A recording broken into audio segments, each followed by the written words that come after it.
These are our classrooms for our youngest ducklings.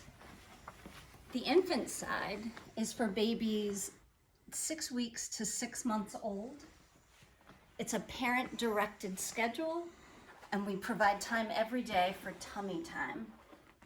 The ratio in both of these rooms is 4:1, and we have space for 8 babies up to 6 months.